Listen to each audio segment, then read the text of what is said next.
Good afternoon. Actually, I was preparing to introduce myself for a long introduction, but everybody knows me here now, this crowd, so I don't have to introduce myself or anything about this event.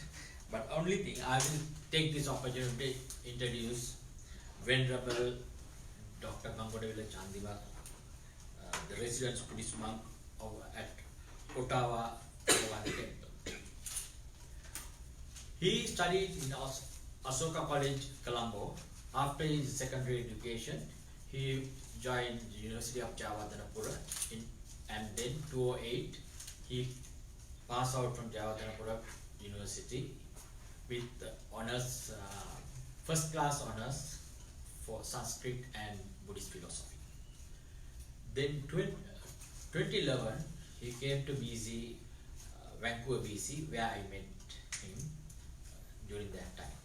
Then from 2012 to 2016 he was the principal for our Dhamma school in BC Vihara Society, and also he was working, he was attending University of British Columbia as the Buddhist Theravada Buddhist chaplain. In 2015 he earned his PhD from Sri Jawaharlal University, Nugewada, for his work.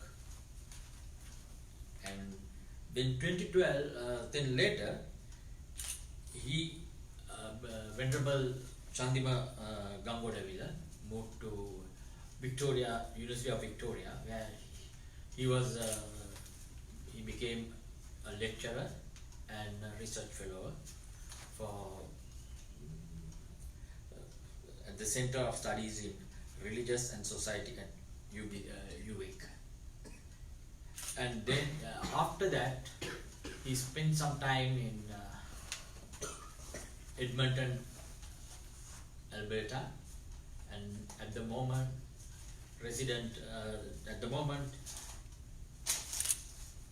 Venerable Gangodevila Chandima, or in Canadian way, Bhante Chandima Gangodevila, is a resident monk. He is in Ottawa, so we invited him to come to Kamloops today to have a spiritual session for the students and some of all the students, Sri Lankan students here in studying in Thompson University. And I welcome Venerable Kamloops Chandima to take the floor. Thank you.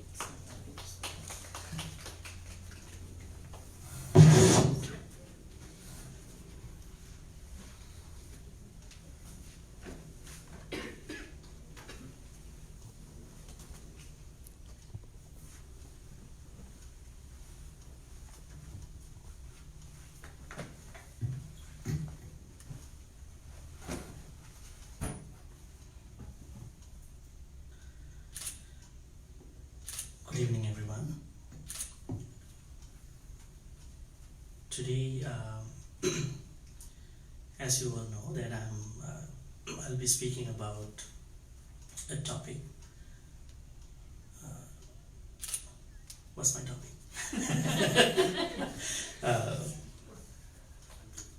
Want to make a calmer life. Okay. Want to make a calmer life. That is my topic. Let the Buddha's mindfulness meditation lead you there. So it's in pretty simple terms, but I'll be speaking about these teachings about how to calm us according to the Buddha's teachings at the beginning. And after the talk, we'll be meditating for a while. We plan to do walking meditation and sitting meditation. We have enough space in here. I like this place. Everything is in, I think, full preparation. And then we can have a Q&A session at the end. So that's the plan. Okay. Let me ask you a question. if we're gonna talk about want to have a calm, want to make a calm life, the first question that comes up is, what is being calm? Anyone has a thought about it? What is being calm? Are you calm now? To learn how to become calm? Or calmer? So calm, in the sense of the Buddhist teachings, means that we need to release us from the physical and mental burden. So that's the wider meaning of this calmness based on the teachings of the Buddha. But there may be some different interpretations from the philosophical and other approaches. But in the Buddhist teachings, we need to calm our body, at the same time the mind, which has emotions and etc. etc.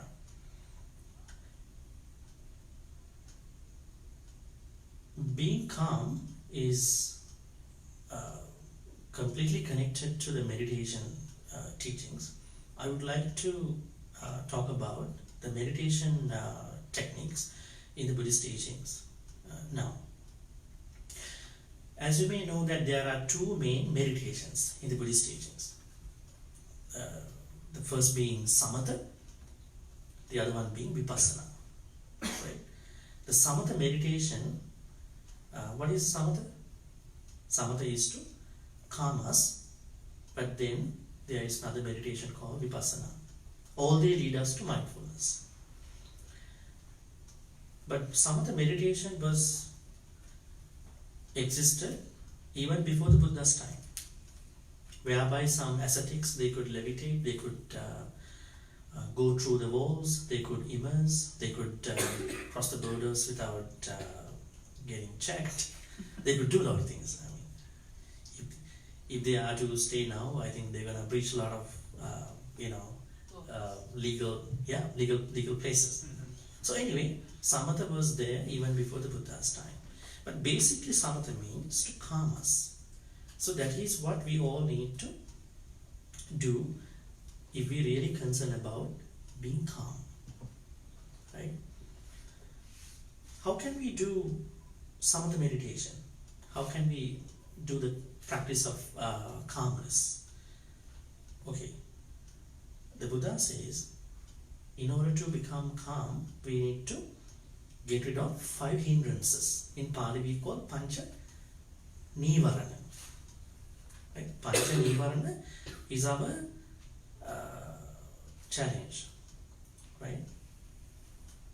Has anyone learned about pancha nivarana before? Okay, pancha nivarana means there are hindrances that those hinder us from becoming still, becoming calm. So that's where we have to focus on. What are they? Kamachanda, Vyapada, Tina Midda, Uddhaja Kukucha, and Vichikicha. So these are our challenges. If we can take care of us from these 5, we become calmer very fast, quick.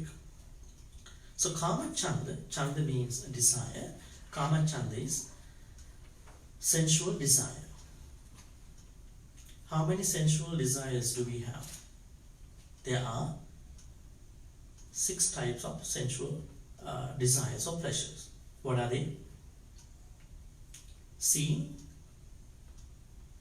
hearing, smelling, tasting, touching and thinking.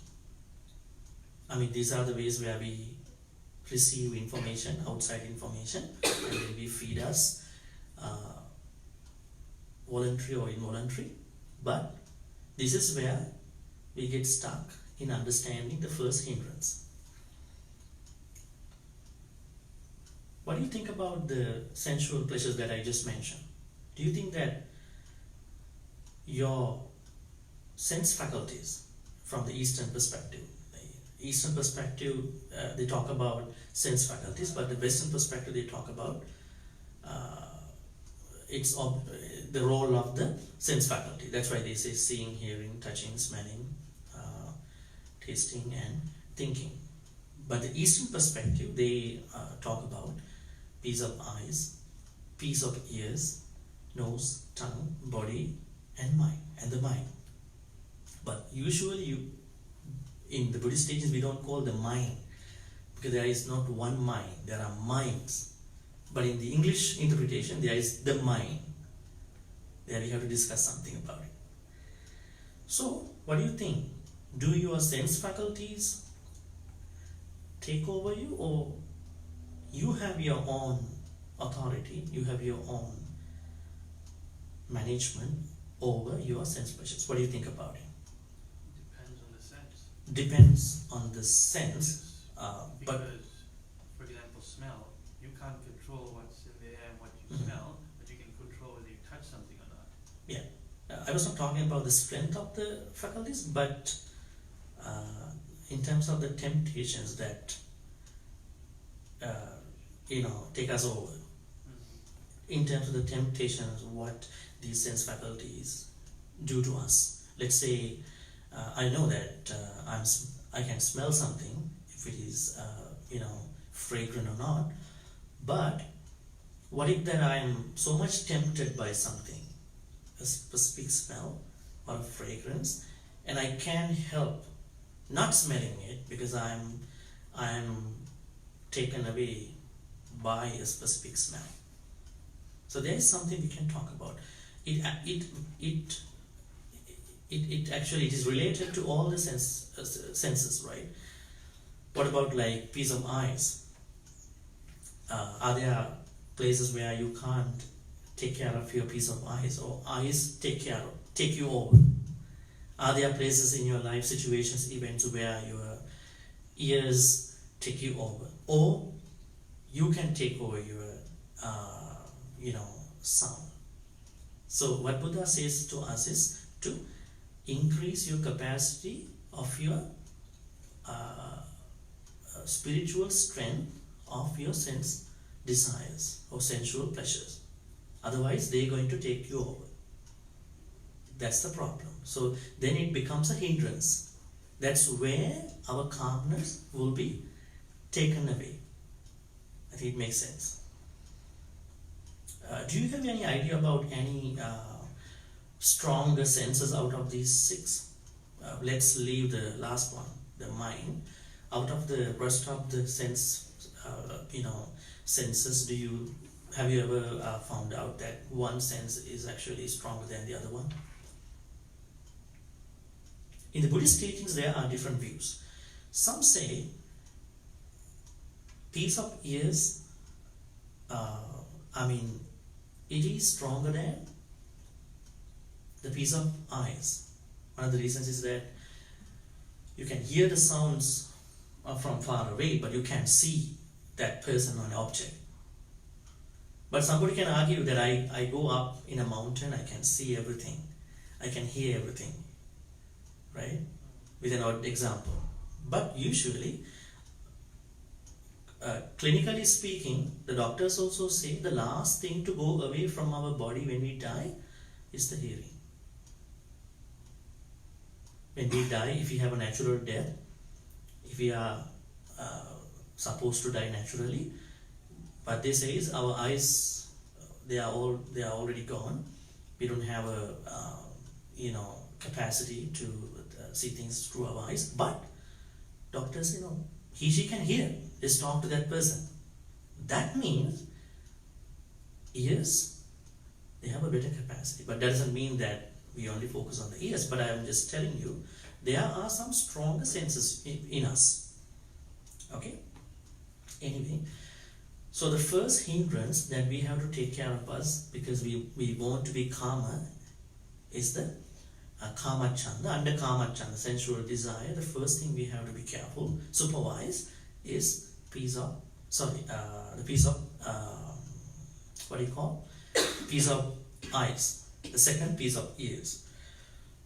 Third, nose, tongue, body, and the mind. Okay. Second, what's the second hindrance? that we have to take care of us. It is Vyapada. What is Vyapada? Thoughts of destroying someone, a being. Do we usually come up with thoughts of destroying someone? It could be physical, it could be mental, it could be social media wise, it could be a character assassination. They're all destroying the person, right? Some people say, do not character assassinate me, but you can kill me. That means it's stronger than physical killing, because when someone tarnishes your prestige image, it will be a big problem. So here, Vyapada means thoughts of destroying someone. Why do we come up with thoughts of destroying someone, a being? That means we are not practicing metta. We don't have loving kindness, metta. We don't have compassion. So that, like you may have seen in other places, somebody carries a gun and then shoots as many as people that person wants. If you really take a look into that person's mentality, it could be for different reasons. It could be a jealousy, it could be a mental illness, but mostly it is an unwholesome thought that person is having to do that. So we should spread loving kindness, compassion, or empathy all the time. Do you know that there is a difference between empathy and compassion? What is it? Compassion is you can genuinely feel something for another human being. Empathy is a little bit more away, like you can understand their sadness, but you don't take it into yourself. You don't do a full... You don't self-actualize. Okay, self-actualize. So that means when you empathize, that means you don't self-actualize. You self-actualize, but you don't try helping that person that much.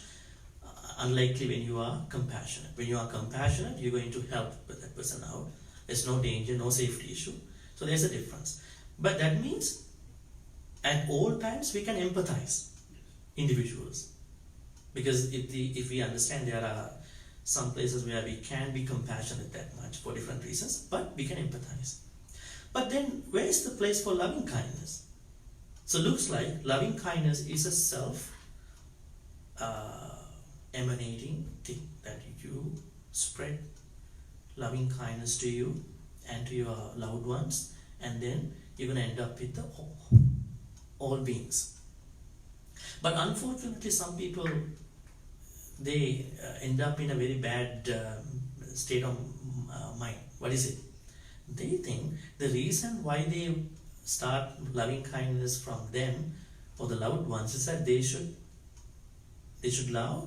spread loving kindness to them and their loved ones more than the other beings. Is that the main reason why it is said to start from us? Metta should start from us. Loving kindness, why Buddha said to start loving kindness from us? The reason is that when you understand how much metta you have for you, then you're going to spread the same loving kindness boundlessly towards other beings. You might not physically go there and say something, but mentally you are spreading the same loving kindness to all the beings. But still, this is an abstract kind of thing, right? Because you are self-emanating these thoughts. That is why when you are into empathy, it's a step further, and compassion is actually stronger than all these two. But anyway, try to find places of being compassionate, being empathetic, and we should practice loving kindness at all times. So anyway, Vyapada means thoughts of destroying other beings. So we shouldn't have it. If we have it, we will not have a calm life. So in order to be calm, you need to first get rid of panchani, the first one which you call sensual desires, and the second one When you say sensual desires, that means from the extreme levels of sensual desire, right?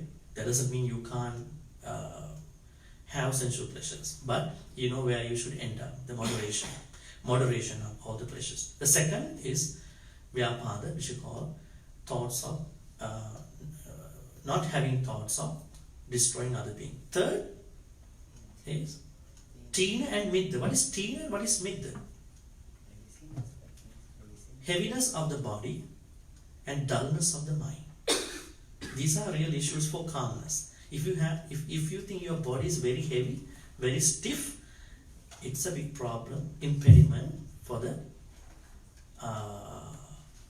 calmness. That doesn't mean that we are body shaming other people, right? But if you think your body is really heavy, then it could be a problem.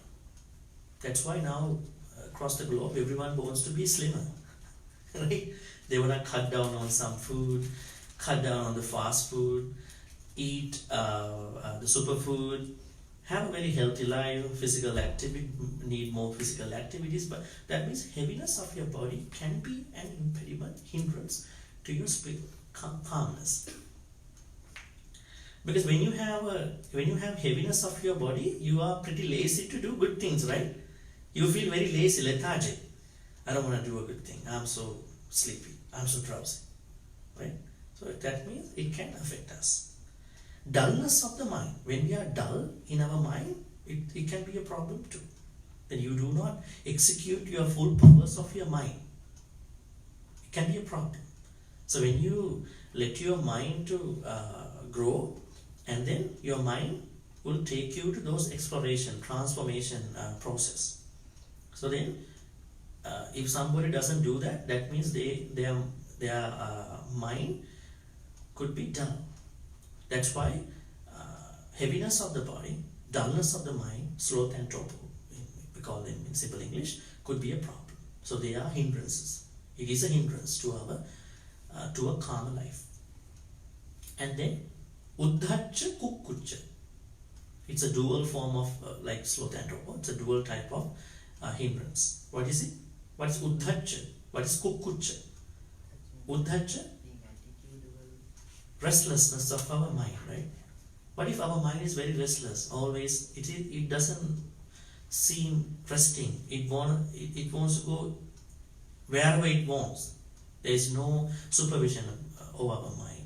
It could be a problem. When you want to calm yourself, that means you have been able to bring your mind to a certain place. Then this is the place where I'm going to place my mind. I know where it is now. I don't want to taken away. I don't want my mind to be taken away by an external unnecessary distraction. Uddhacha. Kukkucha.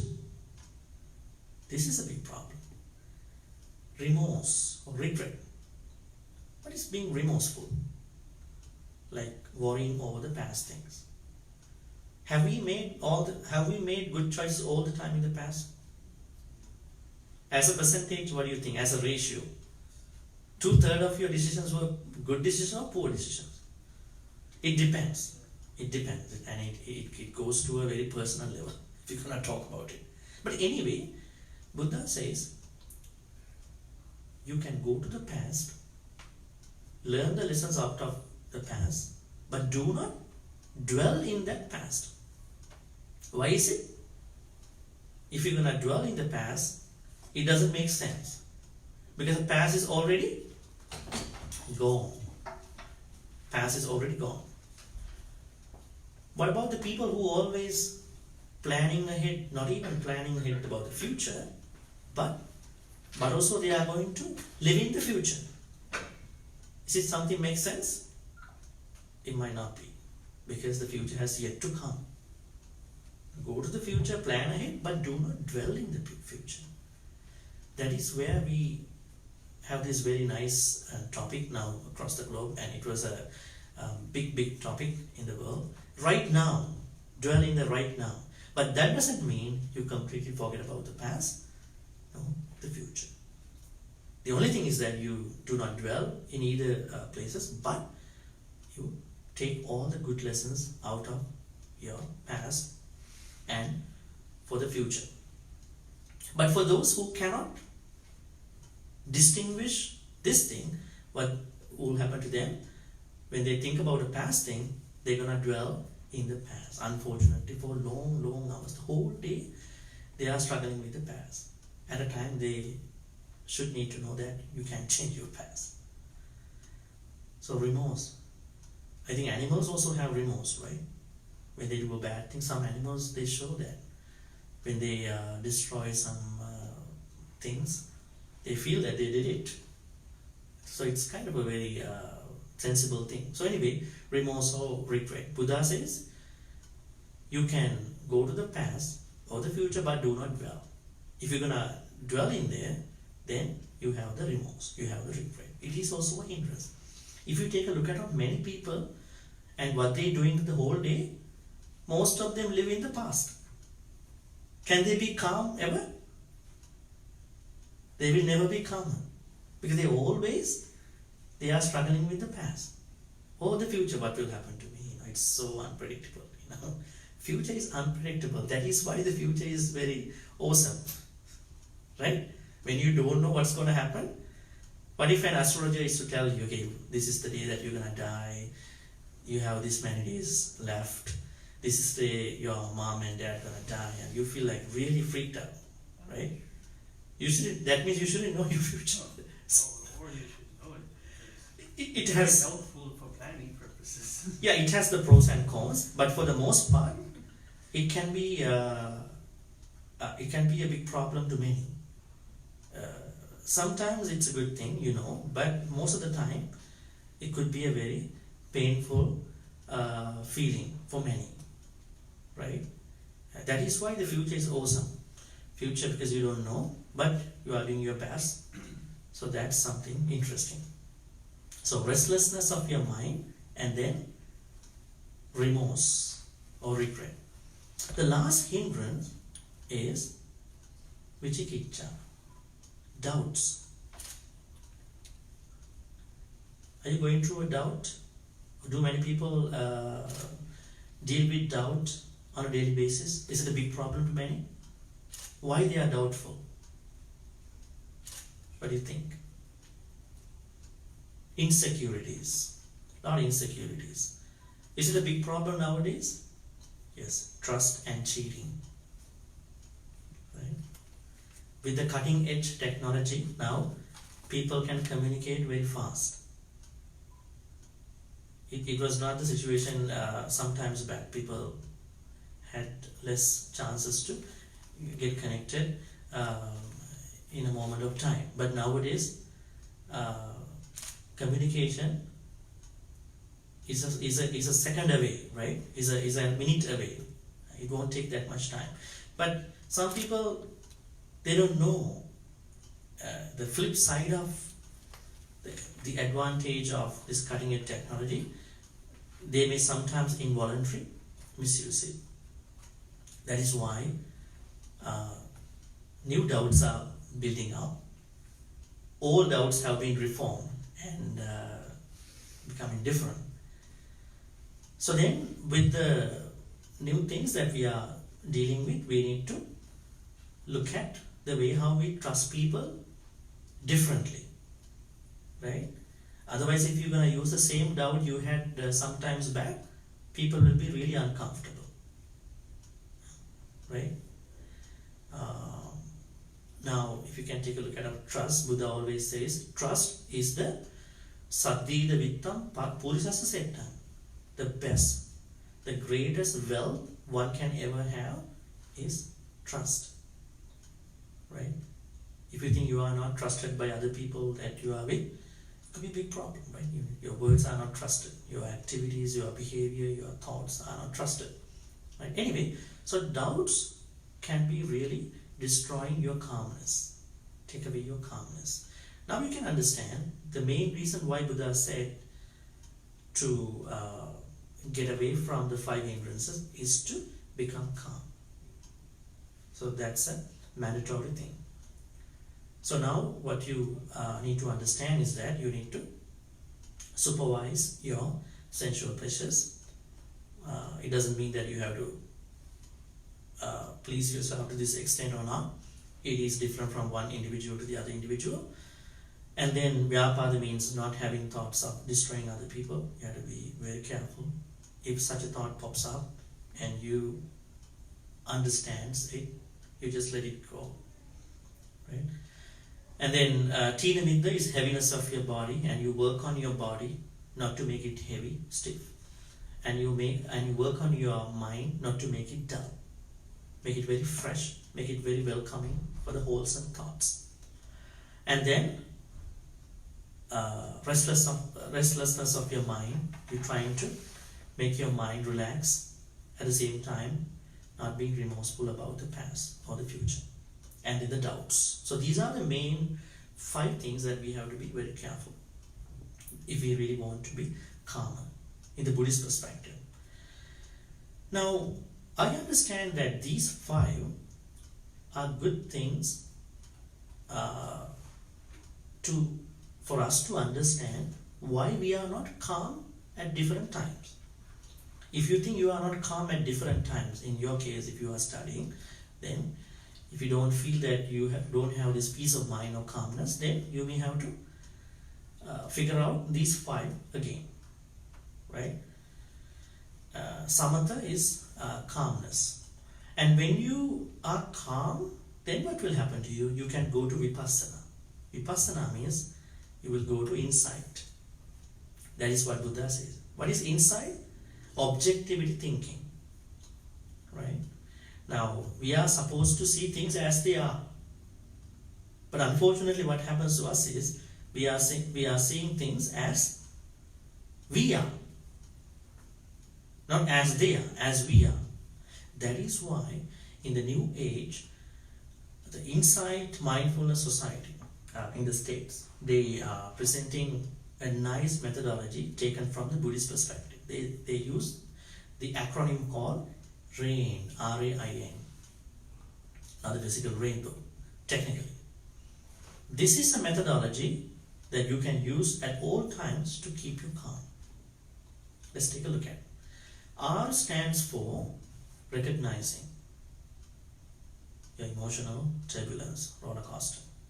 You recognize. I think a lot of people, although they've been dealing with these hindrances, they never want to recognize that they are on that. We have to first recognize that I am suffering, I am going through this difficult thing. I have to recognize that. A is to accept. And if you recognize it, then you're going to accept that this is happening now within me for over some time, or maybe a day or 2, I don't know, maybe for a week, or in the long run. I means investigate. Now you are going to investigate your issue, your emotional problem, your hindrance that disturbs your calmness in different aspects. How you can investigate? You can investigate physically. How can you investigate your issue, mental issue, your distraction, or your whatever this emotional issue physically? Have you ever noticed that when you are stressed out, things are happening inside of you? What kind of things happening inside of you? Let's say when you are angry. What have you noticed? Have you ever noticed it, or have you just put that all burden into the other person's face? What have you done? Let's say you're getting angry for a different serious reason. Maybe you're getting angry for nothing, but you are taking it a big deal. So what have you noticed when you are angry, when you are upset, when you are grumpy? Start to pace back and forth. Pace back and forth. Others? So do I have to consider that the rest of you have never been angry, never been. You feel tenser. You feel Muscles, yeah. tense, Tense, yeah. tense, your muscles, stiffness, like a stiffness. What else? You feel warmer, like you start getting warmer and warmer as you get angry. Okay, warmer. Shout at your children. Well, we're gonna talk about what we're gonna talk about. what is happening inside of you, not what you're putting on others, putting out on others. So, as you said, stiffness, heaviness. Have you ever noticed you are puffing when you are angry? That's right. This is showing you're puffing, you know. And have you ever noticed that you can control yourself at that point? Takes a while. That means something has taken you over, and it's not you. So physically, you can investigate that way. Rain, recognize, accepting, and then investigating physically. What about investigating emotionally? Has any one of you investigated oneself with emotions? What kind of emotions I've been having now? What has changed with the other person or the event? So we have to emotionally also investigate. Then we understand what kind of emotion is this. What are the other ways we can investigate difficult things? Physically, emotionally, mentally, and what else? Things that you do to other people. And somebody just said shouting, shouting at others, yelling at others. It's your problem, but you are yelling at others, you know. What is it? Do people understand that they are having their issue and they are putting out that on other people? They don't understand it, right? But anyway, so you're going to investigate. Then the more you investigate, the better you have an understanding about your emotion, your issue. Now the most important thing under this acronym, RAIN. N, what does N stand for? Non-identify. How to non-identify this bad thing? Let's say, now, let's say in this case, like as an example, if I'm to be blamed for nothing, and then what happens immediately? If I'm that kind of a egoistic person who has a big ego, I get freaked out, and then I'm trying to react to the person who is giving that to me. But if you take a look at the Buddhist, ultra-Buddhist, deep Buddhist teachings, Buddha says, if you are criticized for nothing, blamed for nothing, if you can take a step back and then can think about the moment that you were criticized, that could be a while ago. And now, maybe a few minutes after, according to the Buddhist teachings, we are always changing. So the person who blamed me was for my previous self. Does that previous self exist anymore? Let's say I was criticized a few minutes ago. As an example, I was not in reality. And then if I'm to think about I was criticized, but that previous self that was blamed, criticized for nothing, does not exist any longer. Then why I'm to get angry and worried about it? This is very important. Buddha says his whole philosophy based on the concept called not self. That means conventionally we call me, myself, I, me, myself, but ultimately there is no I, me, myself.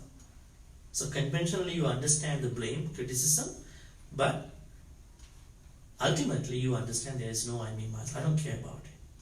But if I have really made a mistake, I'm going to apologize from that person and then make sure that I'm not going to repeat that. But my concern was previous self, and you shouldn't worry about it. So non-identification is that if you can take a look at this issue, this problem, if you can further analyze the issue, then you will find out that you are not supposed to freak out. You are not supposed to worry. See, this method will be a very nice, very useful method for everybody of you to not get difficult when you are struggling with emotion. So then you will be calmer for sure. So in the Vipassana, when you have this calmness, when you take care of you from the 5 hindrances, then you are calm, and then you take that calmness to a next level that is called insight, called vipassana, wherein you are seeing things as they are. But a lot of people, they have a hard time in doing that. Then what happens? They are trying to see how it is connected to me. This is where you have to deconstruct. You're going to deconstruct you from the event, right? Not that somebody blamed me. It was just a blame. It was done for nothing. And I or you can deconstruct I or you from that particular event. Then there is no issue any longer. So this is the fundamental teaching about the calmness. So we all need to be calm. If you want to make a calmer life, then you really want to work on the 5 hindrances. If you work on the 5 hindrances, you will never be upset. You will never be not calmer. You will certainly be calmer. But it is in your hand. If you don't really consider about those things, you'll be having a hard time. Okay, I think it makes sense. Okay, so let's have a Q&A session about this particular topic, and then we can go for a meditation after. I talked for 45 minutes already, sometime. Mhm.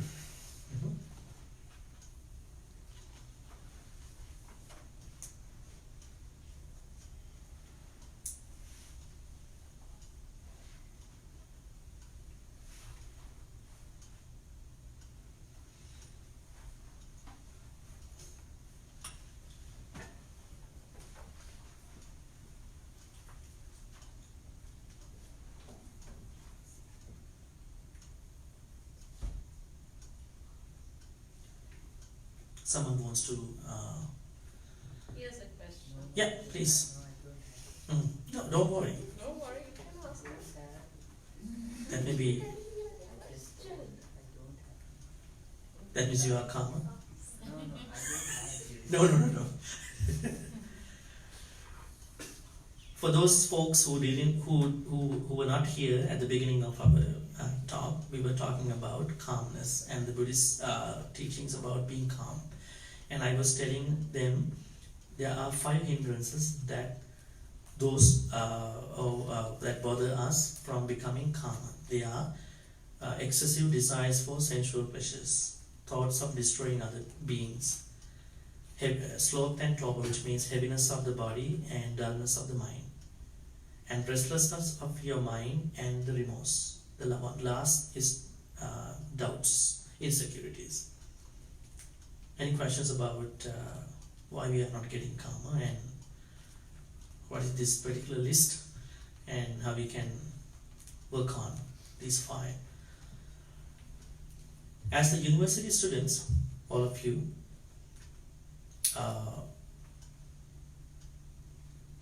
how much have you been able to take care of you from becoming calmer, being calm? Are you always calm when you study? Huh? Absolutely. Would you mind explaining to me or sharing with us how is your calmness like? I don't know how to explain, but like. You look like a cool person though. No. And the way you started no, this if conversation. you study, like you have to be in 100% on your what are you studying, right? Mhm. So that's it. What is your advice to people who think it is a ton of load, course load? I don't know. You don't know? You said you are pretty new to the university. Maybe you are starting out. Maybe that's why. Yeah, maybe that's why you're still calm. Wait for the semester. It's cool. Oh yeah. Yeah.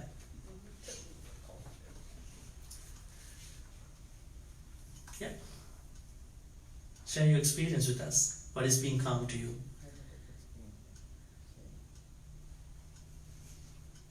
May I ask one of you, what is being calm to you? And what is your real experience, real life experience in becoming calm when you study on campus and this whole life? I'm not feeling calm all the time, Mhm. but I'm trying to tolerate Okay. everything, so I feel calm. Okay. What makes you not being calm at some time? Sometimes my anger. Anger. Sometimes I can't tolerate some people and some things. Is it a social anger that you are angry about the social issues or just your personal issues? Both. But Mhm. most of the time it's about social issues. Mhm. So those are the things that Okay. So, what do you think about the RAIN methodology? Would it be helpful? yeah, I will try that. RAIN, RAIN, not the technical RAIN though. Recognizing, accepting the particular object of your anger or jealousy, whatever the bad thing, accepting and then investigating that object and then deconstructing you from that particular event. Because we always construct us with that particular event. That could be the problem.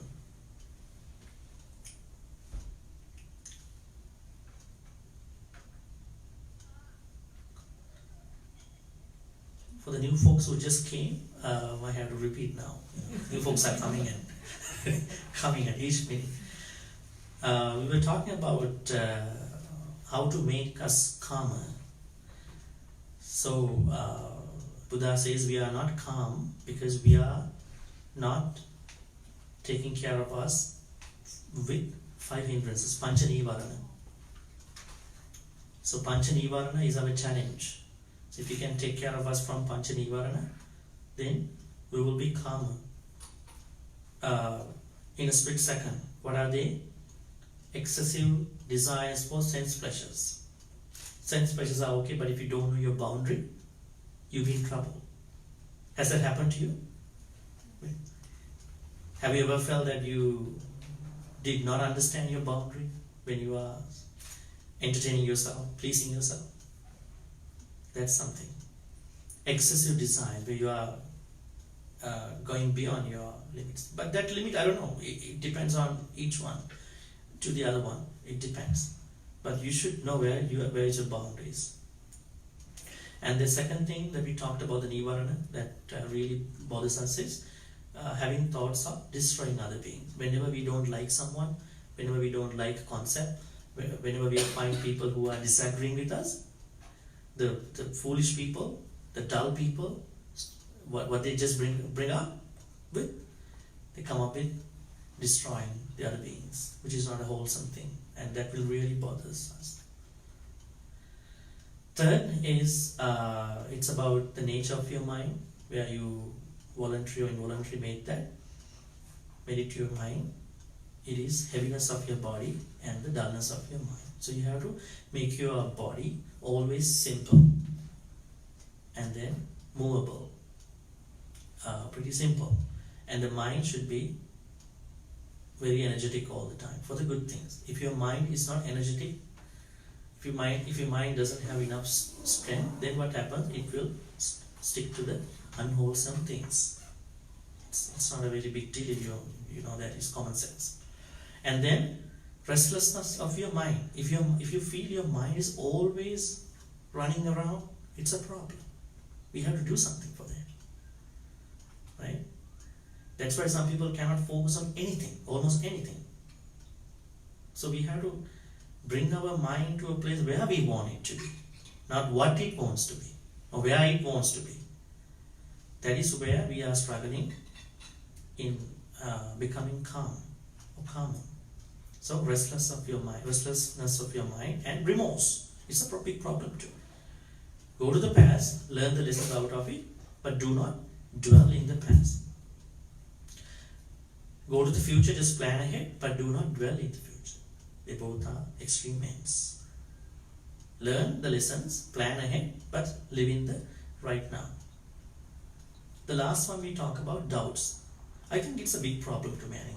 When they have a doubt, when they have a bunch of doubts, then they can't live happily. They can't live calm, right? Now, when you go into, plan things about people you like, you want them to be the way you think, right? But they are different individuals most of the time. But they're going to work in a different way which you don't like. And then what will happen to you? You might come up with ton of doubts. Because you think, okay, this is going this way, this is deviating, and you're feeling really, really badly emotional. It's a big disturbance to your peace, your calmness, right? Oh, this is what we've been talking.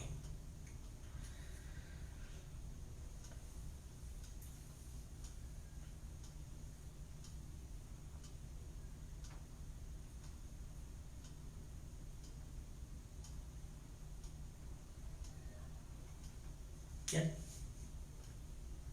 What do you have to say?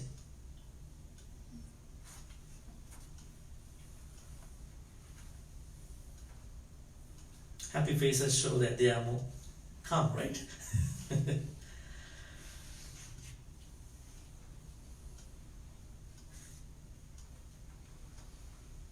Okay, what are the meditations Buddha has said to take care of you from the 5 hindrances? There are meditations, different meditations. One of the meditations is practicing posture meditation. How many postures do we have in our normal life? We can sit, we can stand, we can walk, we can lie down. But are we really conscious that in which posture we are into at different times? That's a problem. Buddha said, if you really want to be mindful so that you will be calmer, then you really want to specifically look into, be conscious about the postures. And also activities. When you walk, you should know that you are walking. When you talk, you should.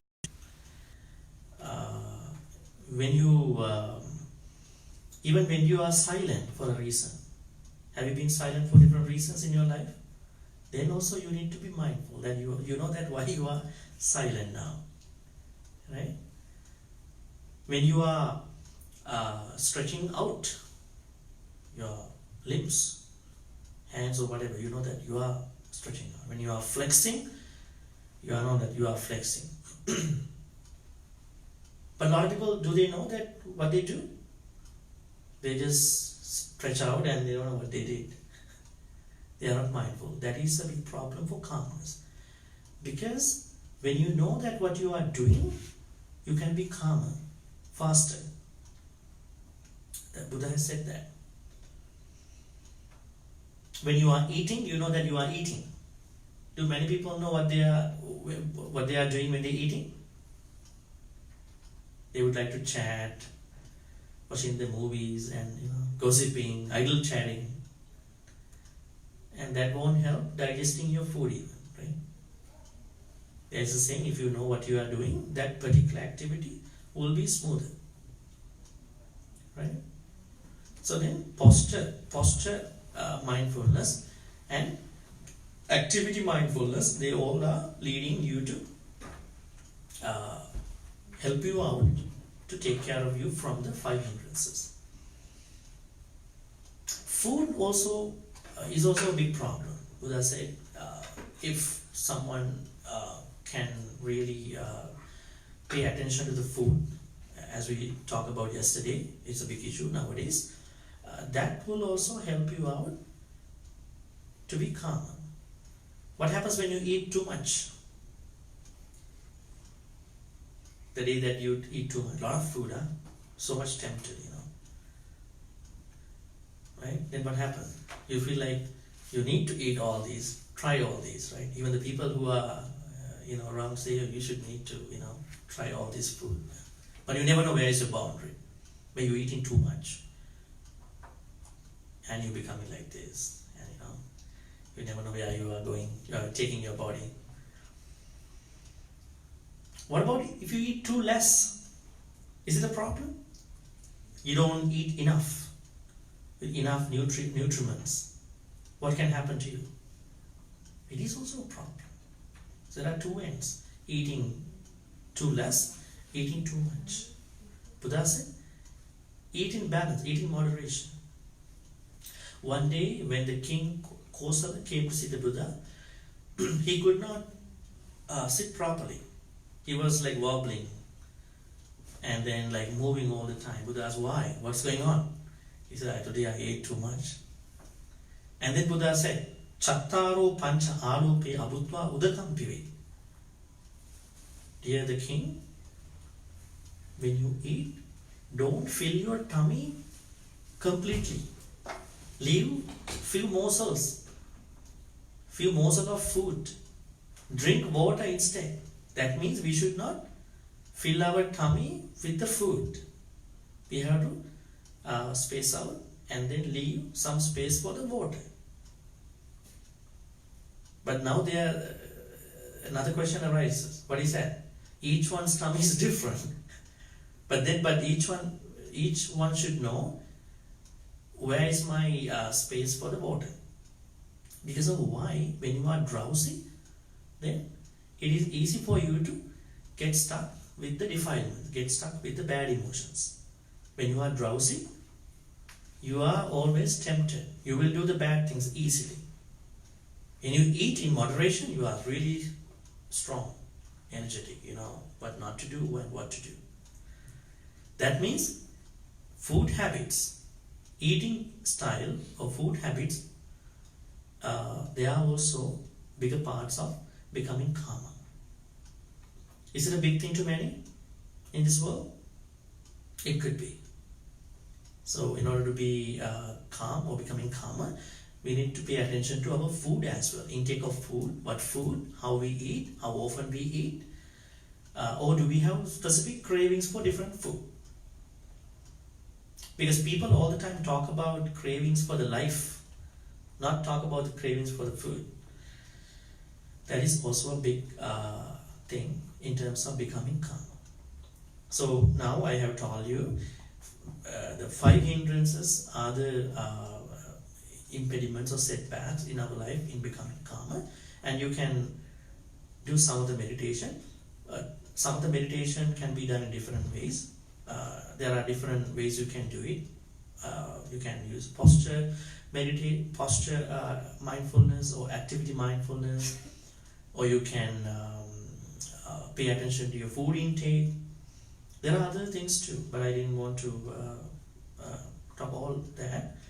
Just sharing with you few ways you can think about. If I tell all the things, you might not do anything, right? So then it's good to narrow down to few techniques. Okay, so oh no, she actually raised her hand. You did in the temple. Okay. So we'll do walking meditation for 15 minutes. Maybe since there are many, we can. Some of you can go outside. Students, you know where you are walking, right? You can walk. When you know the technique how to do it, you can do outside. But please come back here around in 15 minutes, 20 minutes. Okay. I will give you a kind of a notice. Okay, how can you do the walking meditation? Let me tell you. Would you mind standing? You can walk by sitting.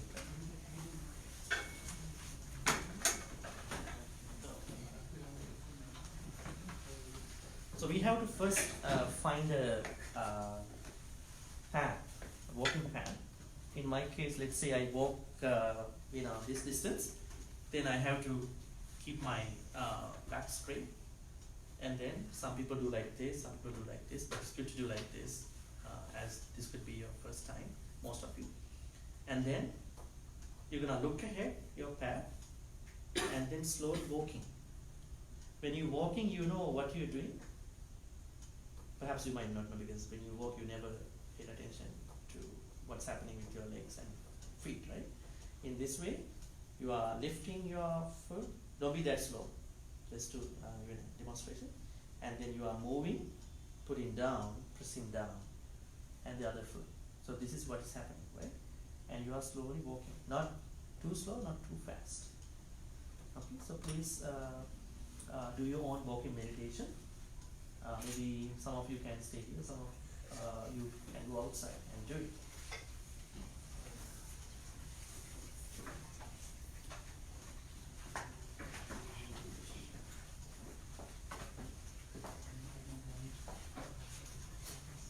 No conversations allowed, right? When you're walking, don't talk to other person. Some can walk through the eyes, right?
have to find our different paths to go, or just conflict the other path, other person's path.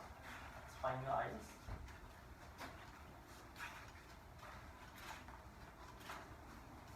And do it.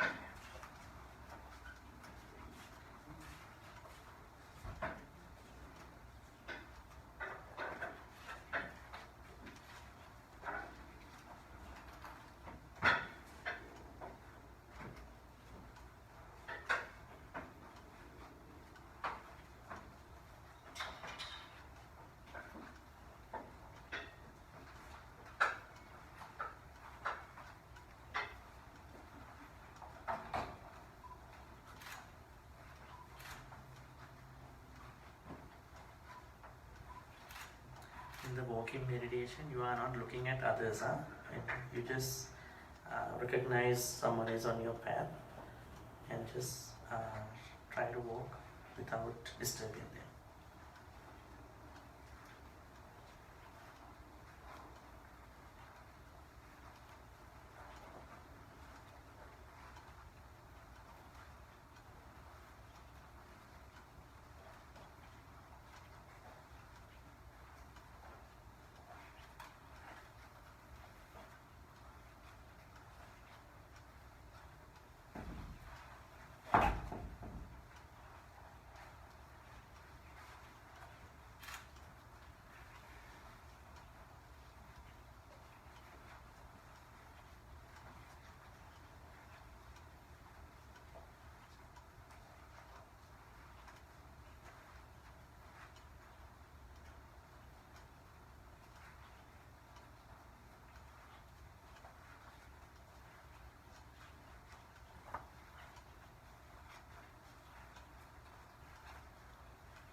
Once again, I want to remind you, in the walking meditation, we are specifically focused on the movements of the walking. Could be your feet and how you lift your feet, how you move move your feet, how you put them down, how you press them down, and then back to the process. You should neither be too slow, no, too fast. It's just paying attention to the walking. We'll do a little more, little few minutes, and we'll get back to the sitting meditation.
Want to join for the walking meditation?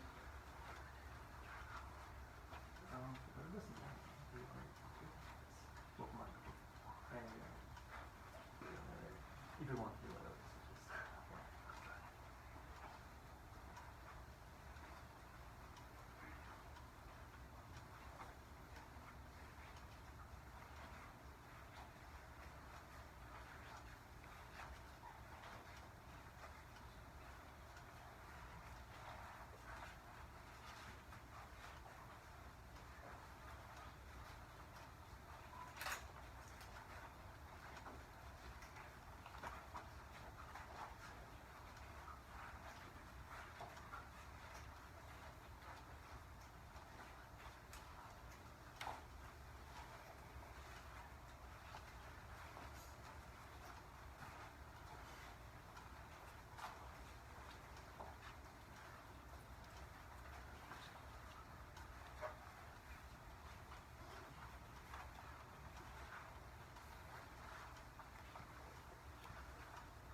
Okay, so thank you.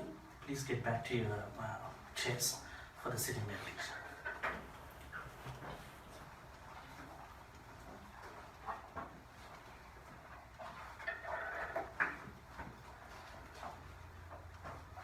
Sit comfortably because we're going to do sitting meditation for some time.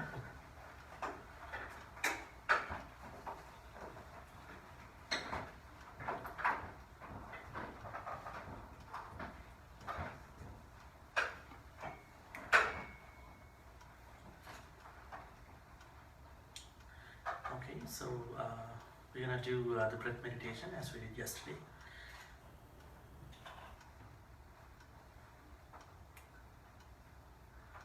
In terms of your posture, I'm going to guide you.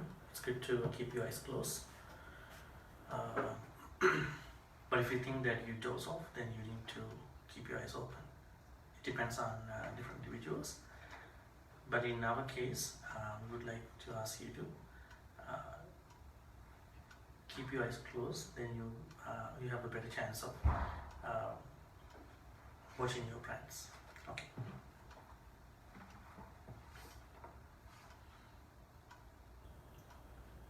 Seated on a chair,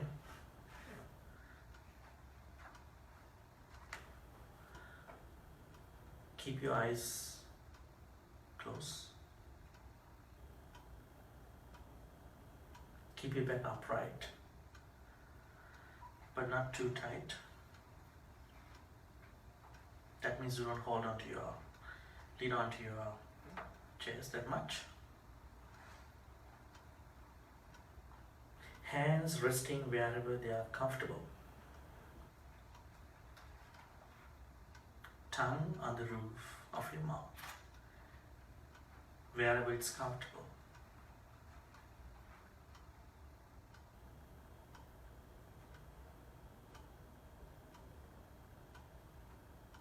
You can now notice your body from the inside. How we can see our body from inside. You can pay attention to the shape, weight, and other dimensions of your body. You know what your body is like and how it is like. You're going to pay attention to the whole experience of your body from the inside.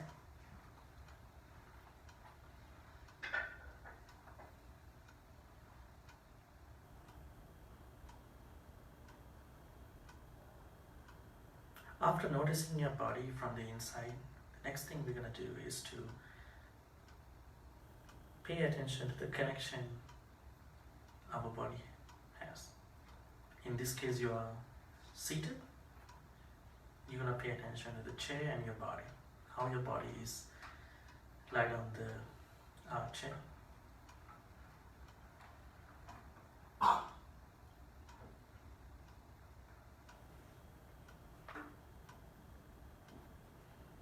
And your chair is on the floor. The body, chair, and the floor, and how they are interconnected.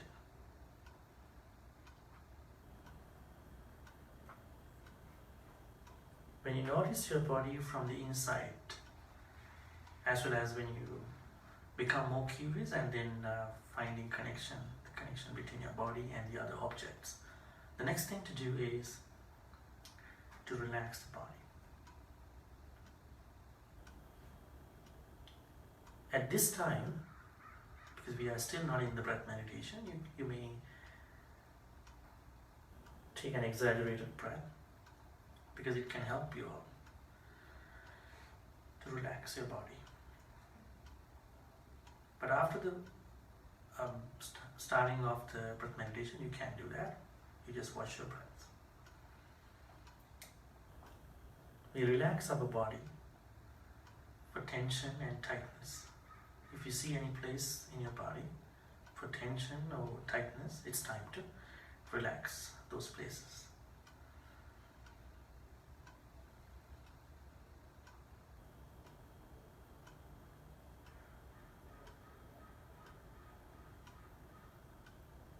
When you feel relaxed, your body, then we can tune into the breath meditation.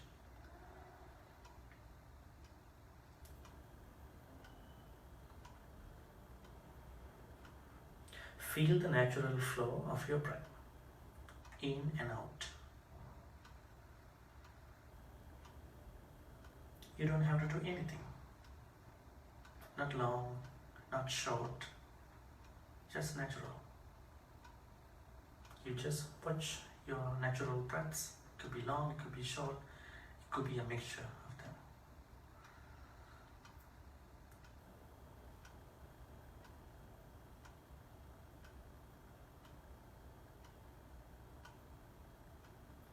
You can also feel the places of your breath.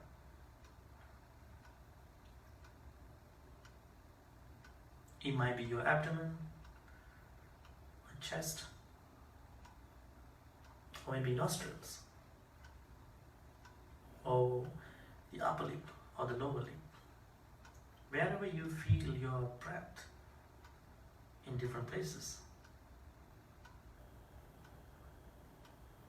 you just watch the breath.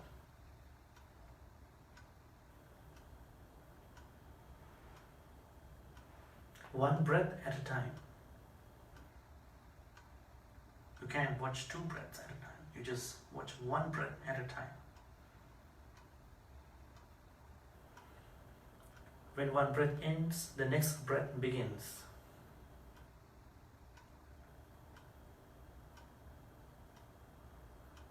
As you continue watching your breath this way, you may sometimes feel your mind starts to wander. Don't worry, it can happen to any of us, even to a serious meditator. If you think your mind starts to run around or wandering, you need to gently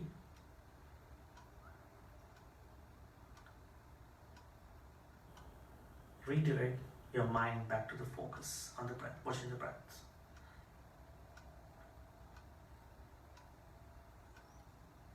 Okay, so let's continue watching the breaths for some time.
Sadhu, sadhu, sadhu.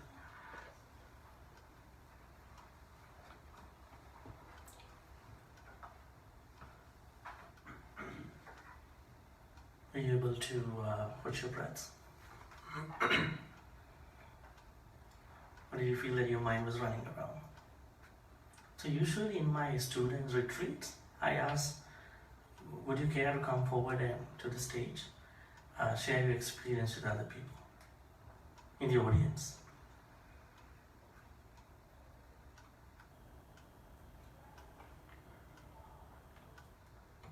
Would anyone of you like to come forward and then share experience? With our whole program, right? We started yesterday with a meditation and a talk in singular, and today we did a talk about how to make your life calmer, and then we had a Q&A session.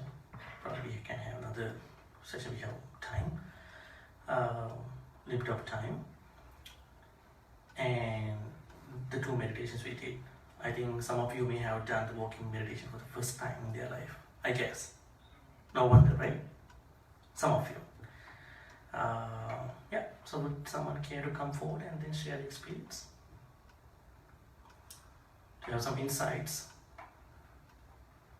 What do they feel about the whole program? In single or in English? Is it a good idea? Yeah, it's all right. It is, yeah. Feedback. Feedback.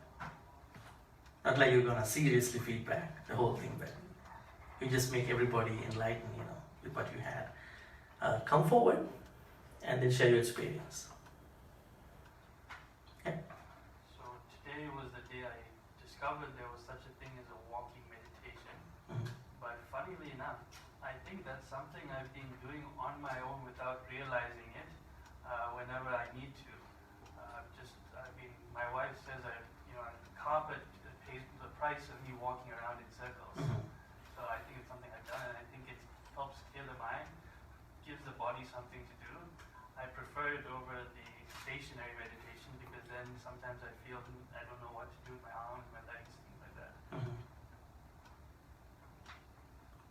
It was the feeling that you didn't know whether it is branded as walking meditation, Yes. but you were doing. Apparently. Yeah.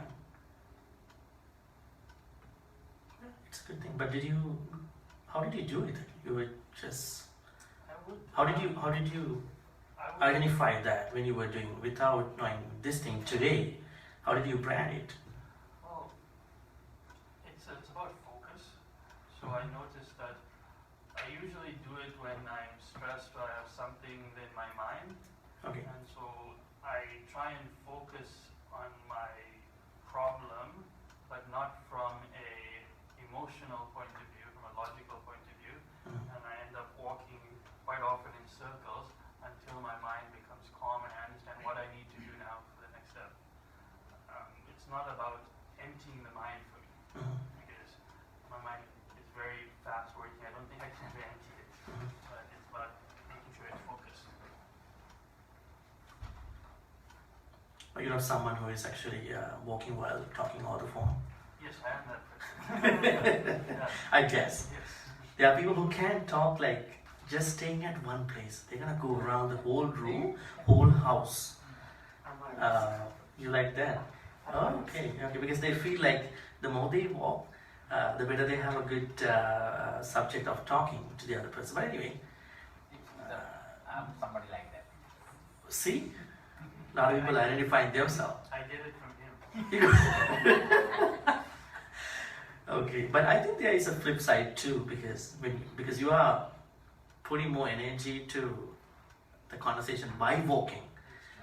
You have to be careful, because when you walk, you are super elated, super overwhelmed. Then, in terms of what you talk about, you have to be careful, supervise what you talk about. But the happy thing is that you have energy to talk about things with that person. But in terms of the contents, you gotta be careful, because you never know what you're talking to the other person if you really are supervising. Very good point. Great point. others. They want you to engage in a conversation, just like watching me from a movie,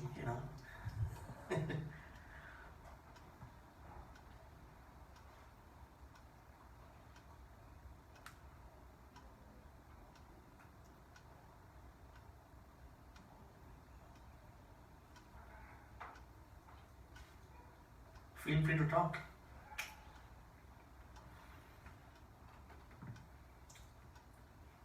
Our girls,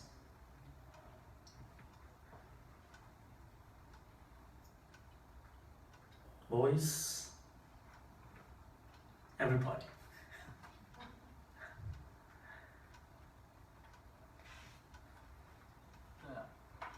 Now, what breathing meditation is called anapanasati. Anapanasati. And walking one, is it the samatha you are referring? No. But walking can help you calmer. Because when you walk mindfully, that will help you achieve calmness. In a way it is samatha, in a way, but not directly. But as I told all of you, all the postures, you can use all the postures. Maybe you sit, what you are doing. You are seated, where you are seated on. You're standing in one place. How are you standing? Where are you standing? When you walk, where are you walking? What's your walking path like? And what's happening with your process of walking? When you lie down, you can be mindful when you sleep, right? When you lie down in the bed, you know that I'm lying down this way, that way. How I'm lying down. I'm pretty mindful. I am lying down. So then posture meditations can really lead to the being calm. And also activities. Eating, talking, even keeping silent, even stretching out your limbs, flexing the limbs, looking forward, looking backward. All these activities can be helpful in achieving calmness. But the funny thing is that nobody thinks calmness is this easy. This is the funny thing. Calmness is this easy because when you think you want to be calmer, you're going to go through a very stringent, deep process. You think that it has to be deep, but it is not. It is, like you said, you never knew that it was walking meditation, but you've been doing it. It was just a matter of not branding it as walking, but you've been doing that because you have non-technically identified that as something which helps you calmer. I think all the techniques to make you calm, they are around you. But the only thing is you have to figure out what they are and how we can do it. But those 5 hindrances, they are mainly challenges to all of us, but you are working on them. Because they happen to you, they can happen to you, they can affect you when you are not concerned about your postures and activities.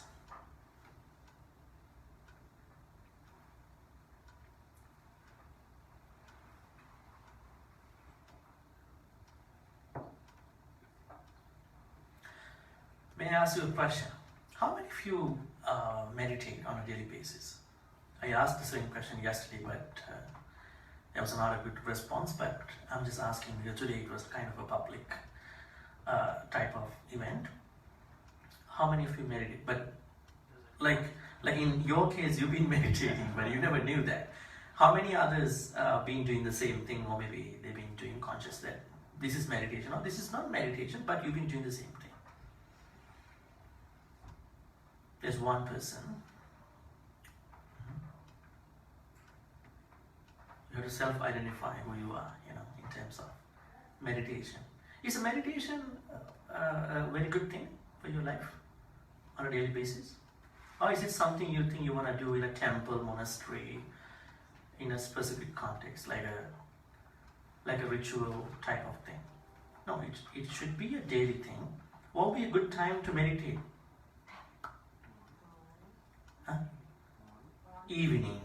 After everything is done, and you need to calm down. Okay, that's how you think. And you said it's morning. I think you should prepare yourself for the rest of the day so you don't get any. You want to make it a starting point. Morning. What time in the morning? When you get up. When you get up without washing your face. Before you get up, is that the other option? Okay, in the morning. Once you get up. Don't know how you're going to be, but once you get up. I think any time of the day where you feel like. Or Any time of the day, but yeah, it's good to schedule sometimes. Because time and whenever you have a bunch of work back to back, you may not know a good time, but sometime we can leave some time, any time on the day. Those of them who have no idea seem that they have never meditated.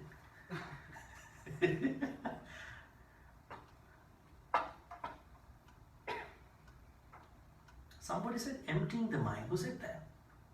Did you say emptying the mind? Yes, because I used to meditate. Can you empty the mind? I personally can't. But when I was doing karate as a kid, they would do meditation, and the goal was to empty the mind. I've never been able to. The thought of emptying the mind is also a thought. Yeah. There was a whimsical cartoon some times ago. A dog was sleeping on the side of a serious meditator and talking to the serious meditator. And then he was telling the serious meditator, I'm doing the same thing the whole day. Emptying the mind, you know. It was a whimsical cartoon. But anyway, I guess the whole point is not emptying the mind. Fill the mind with wholesome thoughts. If you empty the mind, you are mindless. If you mindless, then either you have to die, then if not, you're willing to die. Because mind, like in Buddhist teachings, when you are mindless, that means there is no consciousness working at any level. So I guess a better wording could be filling the mind with wholesome thoughts.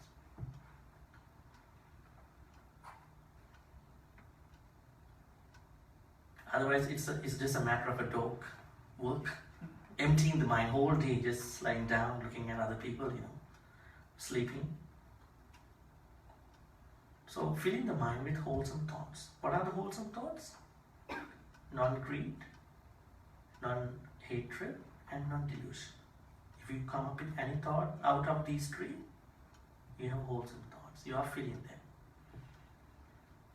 That is why a lot of people try to be mindful, not like emptying the mind. It's kind of a contrast between these two.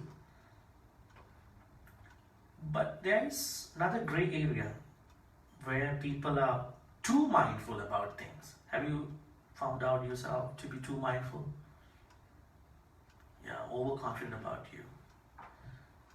When you are driving, you don't let your two hands on the steering wheel. I know where I'm going. It's going straight up. You never know. Legally, you can take your hands off, right? Put your hands. Sometimes when we are too mindful, over-mindful, actually, not too mindful, over-mindful, it can be a problem, right? So then mindfulness also has to do in moderation. Lack of mindfulness and over-mindfulness, they all are two extreme areas, as we talked yesterday.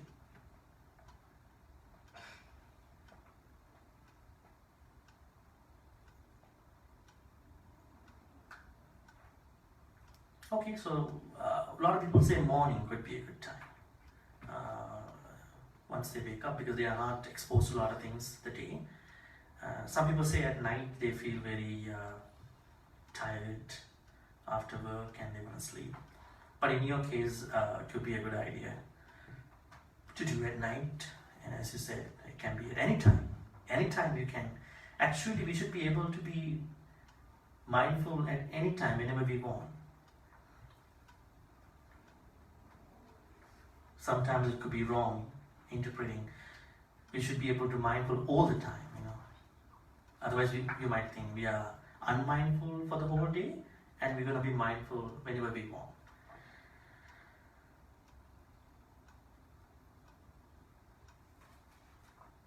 What is the Pali word for mindfulness? The word Buddha used? Buddha didn't know mindfulness, right? The word mindfulness. What's the Pali word Buddha used for this thing?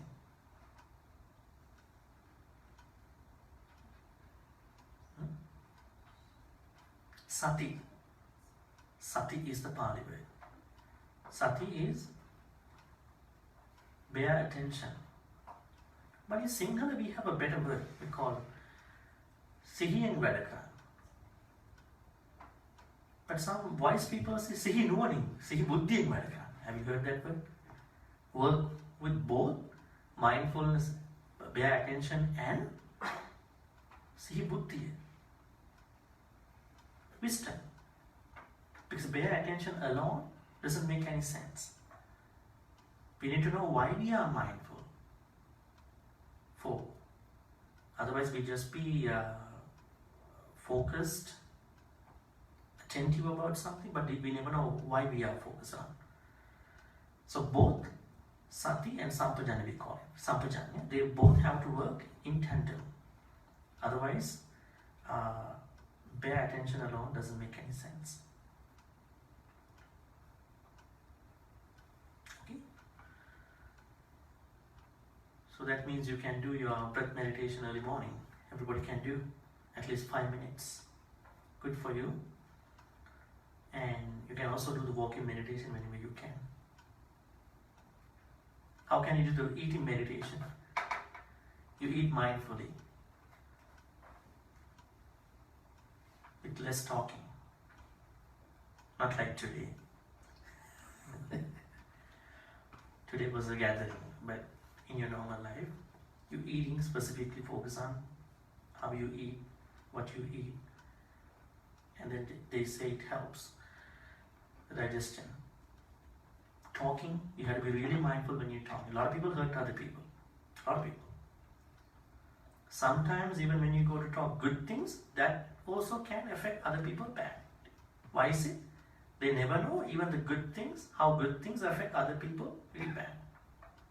It's like when you want to compliment someone, you're going to compliment that person in the whole public. Where other people also feel they want to be complimented as well. Be very careful. Maybe you can compliment privately. If it's a group thing, you're going to compliment in the group as a common. You have to be very careful. So it should necessarily be the bad words, swear words, but it could be something you have to be very careful what you talk, how you talk, what could be the impact on others when you talk. Then you are really mindful. What about the other places where you think you need to be really mindful? Talking, eating, walking. And then? What else?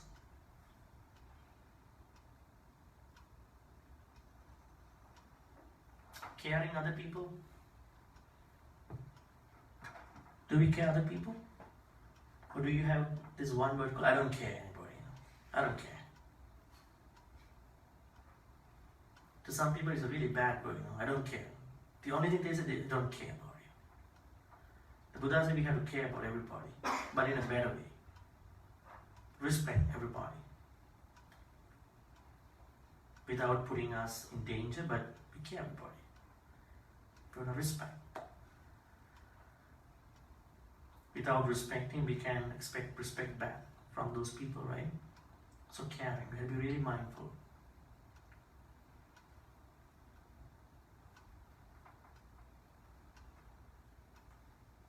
Okay, any questions?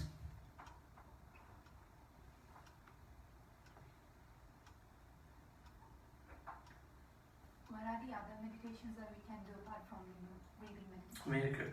Breathing meditation, loving kindness meditation. But loving kindness meditation, a lot of people get stuck when they do that. As I told you, they feel they want to spread loving kindness more to people they know and less to the people they don't know. And when I was doing a virtual meditation with some students in a university, one student asked me, can we have some exclusions when we talk about the beings, about at the end, may all the beings be well, happy and peaceful, something like that. Because they have some political enemies, they want to exclude somebody there. I said, you can't do that. Your mindful, your loving kindness should not be conditional. A lot of people make conditions for not spreading loving kindness to other people. It's really bad. Buddha said it should be asambhadan, asapattam in Pali, meaning unconditional love towards other people. Now, a lot of people may wonder how we can do it. You care your parents, you care you care your boyfriend, girlfriend, you care your other people. How we can do the same thing to other people? You don't go and do the same process with those people. Right? You can't do it. It's really bad, unethical. But in your mindset, I have this caring towards. I have no boundaries when it comes to a human, when it comes to a being, right? Like to some, they think animals are an object of spending less loving kindness, and humans are their top priority. But we have the same loving kindness. We should be able to do the same thing to everybody.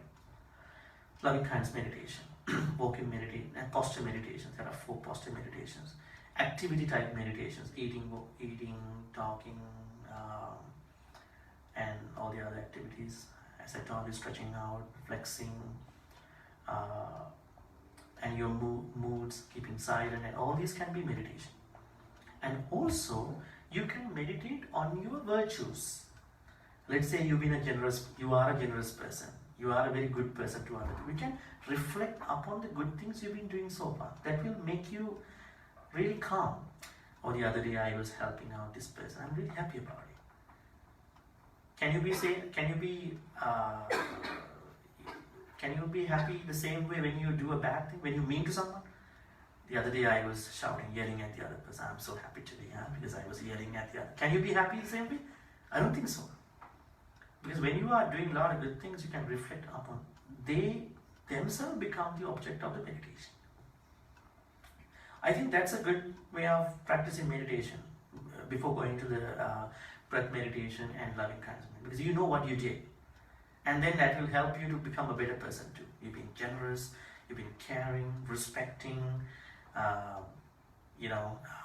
as I told you yesterday, diversity, inclusion, and understanding everybody without differences. And the more you reflect upon your good side, we all may have a bad side, but we have to reduce that side. Then they will themselves become the best objects of keeping you calm, because you are happy. In meditation, if you are not happy about what you do, you will never be calm. So your own virtues. There are also other technical meditations like contemplating on the Buddha's qualities of the Dhamma, qualities of the Mahasangha, venerable monks, meditation on changes, impermanence in the life, meditation on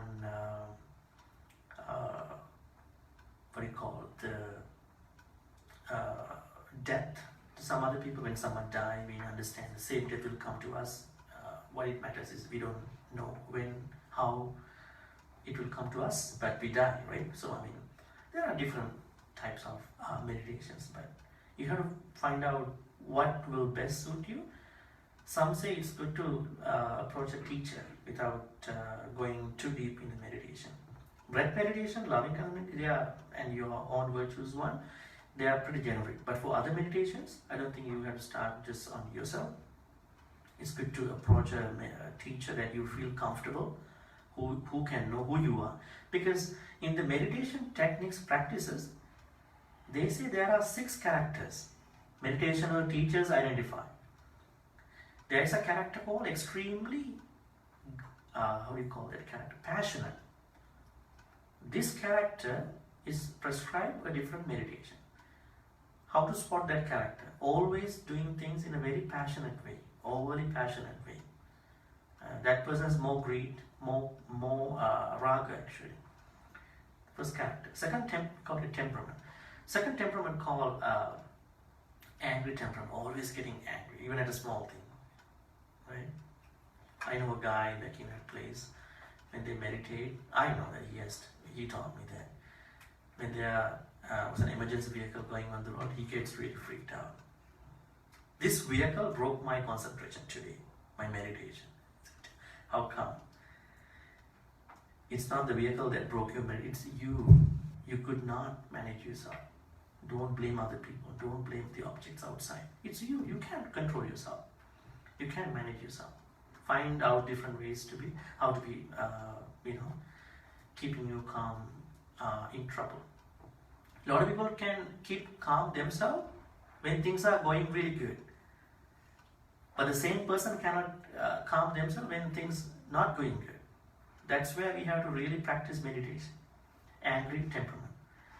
And the third temperament is ignorant temperament.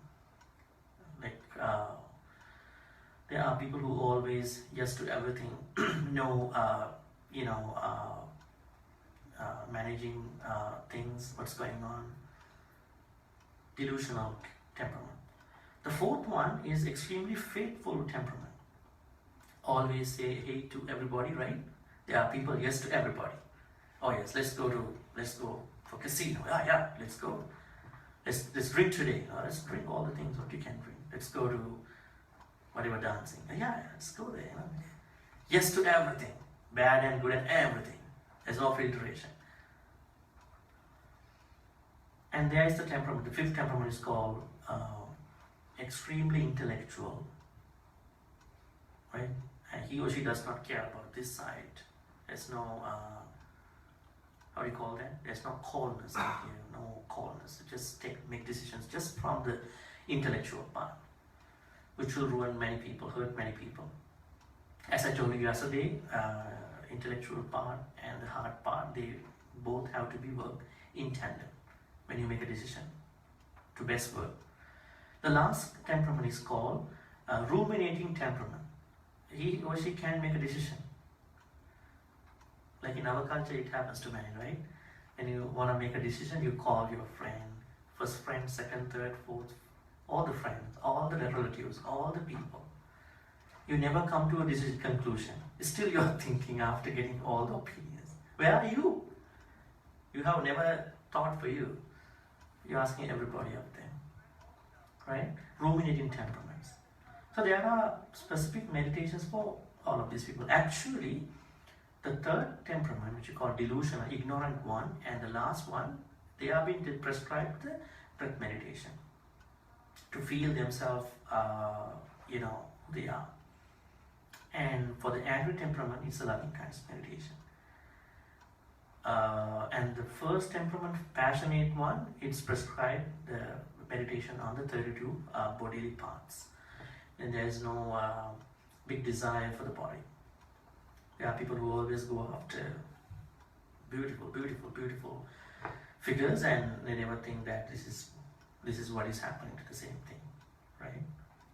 It's okay to enjoy the beauty of something, but if you are too curious about this body thing, it's going to be a problem. It is not the body, but you are creating a conceptual desire for whatever you think. There are 6 temperaments and 6 meditations. Some people can be a mixture of these temperaments, the first and the third, second and the fourth. That's why I'm telling you, if you are too serious about a particular meditation, you need to approach a teacher who can guide you. But if you're just looking for a normal meditation, everyday meditation, breath meditation, breath meditation would be the nicest one. Then you look into your emotions and your situation really good. You understand. A very good question.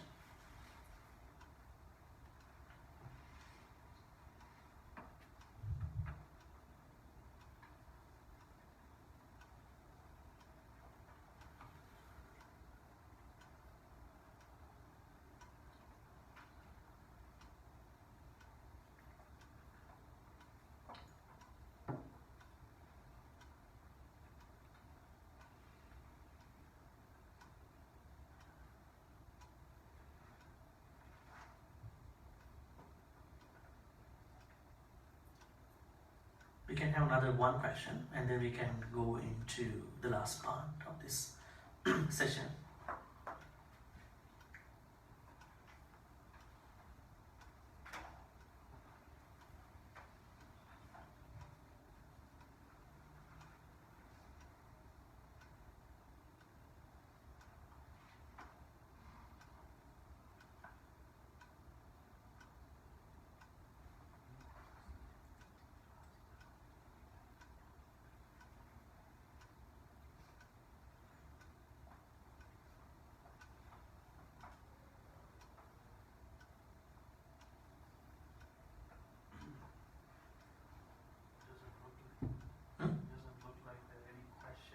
Yeah, I'm just thinking whether they take some time, Anyone to, We'll give it another 30 seconds. Yeah.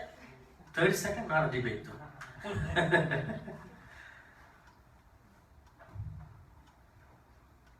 Okay, may I ask you a question? How do you feel after the meditation today? It hasn't made any change? Or are you the same?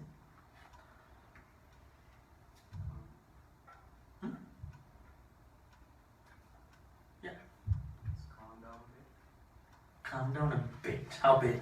How much big? But you felt that you are calmer more than before, right? But would you think you can maintain this composure any longer today, or for the next few days, or at least for the month? Maybe. So yeah, it's a good thing. Good thing to everybody of you. Please continue with the practice. You don't need a teacher all the time, right?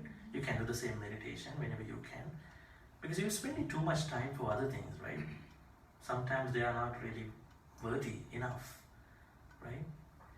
I think if someone says that I really work on my life, especially the balance. Yesterday, as I talked to you, meditation is the coolest part, awesome part in that process. You will know how much things you can approach, and your thinking and everything will be much better. Okay, so looks like there are no more questions. So we'll finish this discussion this way by sharing all the good karma. After I finish my sharing the karma, Keith has some words to talk to you. Am I right? Yes, but I've actually got Dimanta here Okay, instead whoever. to talk to everyone. Yeah, whoever, I mean Keith or whoever is going to give some insights about what? Look, they want to know that I have to get a feedback. What for the next year? Okay, the things, and we will finish that too. Finish the session first and then. Yes, so let's share all the good karmas we've been collecting so far by listening to a Buddhist talk and then meditating, both walking and sitting. May all these good karmas be shared by all the departed people who passed away in the name of all of us. This life, in the many lives we had previously. May all those departed relatives be happy and peaceful. May they all attain the supreme bliss of Nibbana. Sadhu, sadhu, sadhu. Idam me ñāti nang hotu sukhita huntu ñātayo. Idam me ñāti nang hotu sukhita huntu ñātayo. Idam me ñāti nang hotu sukhita huntu ñātayo. Also, as a custom, we also share all the good karmas with the deities who protect and bless all of us. In the Buddhist teachings, we know that we don't necessarily bow down to the devas, but we would like to receive the blessings of them by being better people, better humans, better beings. May all the good karmas that we all been collecting from last night, be shared by all the kind deities. May they protect all of you. Especially, I want to thank the main person behind all this, Nalaka uncle. And then I'm not going to make a mistake about her name. Kumuduan. I've been mispronouncing her name as Shreya because I remember someone called Kumudu Shreya. I only took the latter part out of it. So Shreya, because they were helping, and I think everything did on behalf of. Maybe next time, if you really want, if you're gonna make that happen, there will be a different other organizing part. So both of them, and all of you, I don't know names of everybody, I didn't know what you did. All of you, including the photographer, hope you did a great job. And Keith and everybody, especially the one who accommodated us for the Dharma talk yesterday, Visini, and today's Dharma by Jayomi. And thanks to everybody, Punyana Modana for everybody, and all of you who contributed in different ways, which I don't know. May you all be blessed and protected by all the kind deities. Not even you, but also your parents, your siblings, everybody, part of your life, or other people who could not show up for yesterday and today, but they were really helping this to make a big reality. May all they be protected for all the good things, good health, and all the prosperity. May all the deities be happy and peaceful. May all the deities also attain the supreme bliss of Nibbana. Sadhu, sadhu, sadhu. Ittavata cha ammehi sampatam punya sampadang sabbe deva anumodantu sabba sampatti siddhya. Ittavata cha ammehi sampatam punya sampadang sabbe bhuta anumodantu sabba sampatti siddhya. Ittavata cha ammehi sampatam punya sampadang sabbe satta anumodantu sabba sampatti siddhya. Akasattha cha bhummattha devanaga mahindika punyantang anumoditva chirang rakkhantu lokasasanang. Akasattha cha bhummattha devanaga mahindika punyantang anumoditva chirang rakkhantu desanang. Akasattha cha bhummattha devanaga mahindika punyantang anumoditva chirang rakkhantu mang paranti.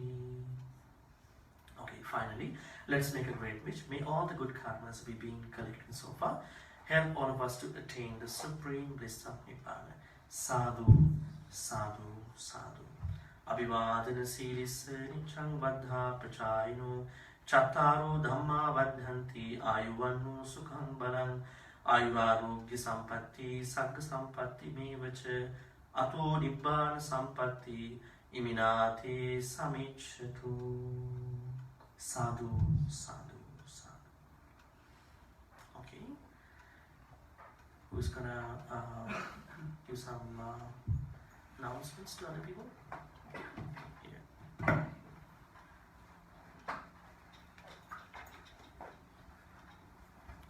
Step away from you. First of all, I would like to apologize for being late and disturbing you all. We had a small replacement at our place, my apartment. So first of all, I would like to thank Honorable Gambadula Chamdiman for accommodating us here, and First Education for supporting us, and Mr. Naraga Swarnadhipati and Mrs. Dr. Kumudu Swarnadhipati, one more addition. Yeah, you should do all these additions. I don't know. So it's nice to see a lot of Sri Lankans out here, but before I start, I would like to, when you start, you know that we wanted to start the Sri Lankan community, but there were 4 people behind. So I would like to recognize these 4 people as the igniters in our community, where they had the spark to start this community. So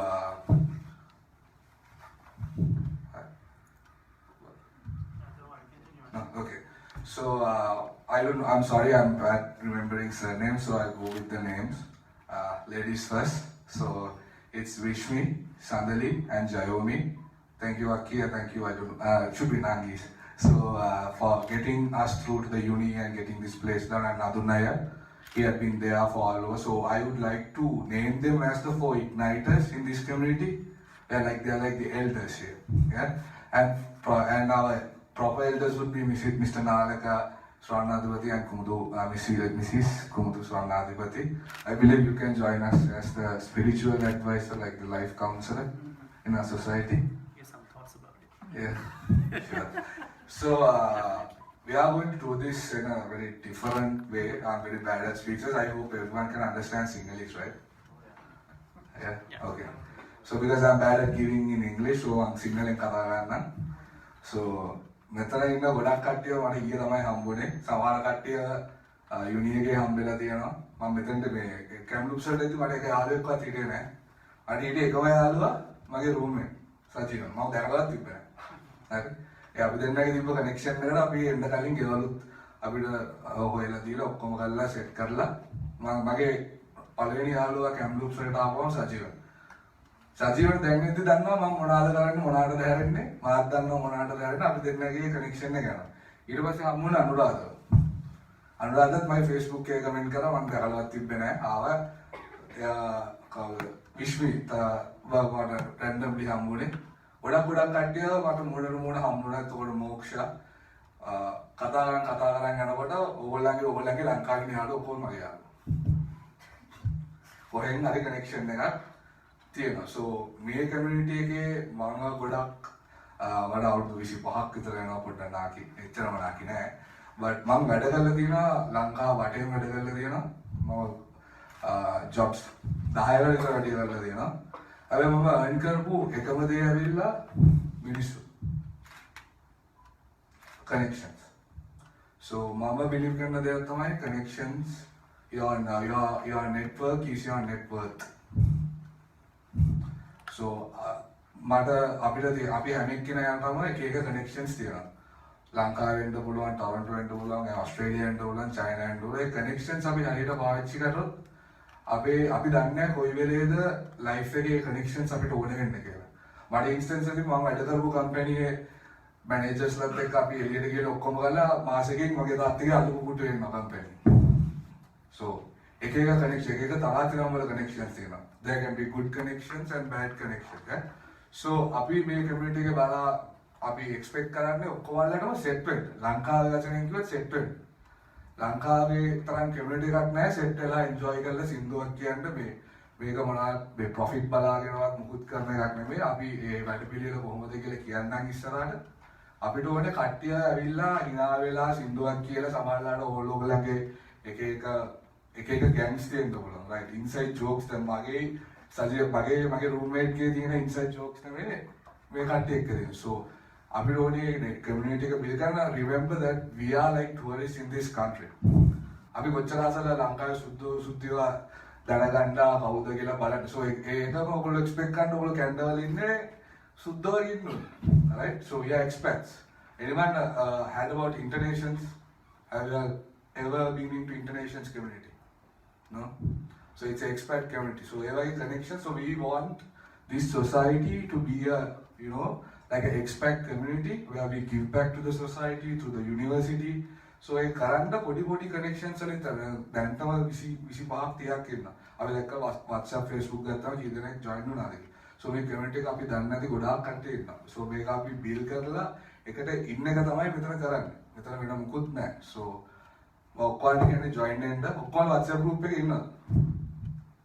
in that right. Facebook group page join in the news then Abi Hari to formally AGM call voting in post dealer. Abi having responsibility rotate and make community of the so I get after low support the fresher education guy university in the country. Abi college can support we come. So from that, I would like, to end this speech. This is my first vote of thanks ever in a different country. So, yeah, hope to see you all soon. So, we are actually going out. Yeah, we're going out. So, as many of you in the WhatsApp group know, we're going to Iron Road after this for a team bonding activity. So, hope to see everybody there. There's going to be games. It's going to be a lot of fun. Yeah, so, yeah, everyone, I would like to thank and say goodbye. Thank you. Just to give some concluding remarks.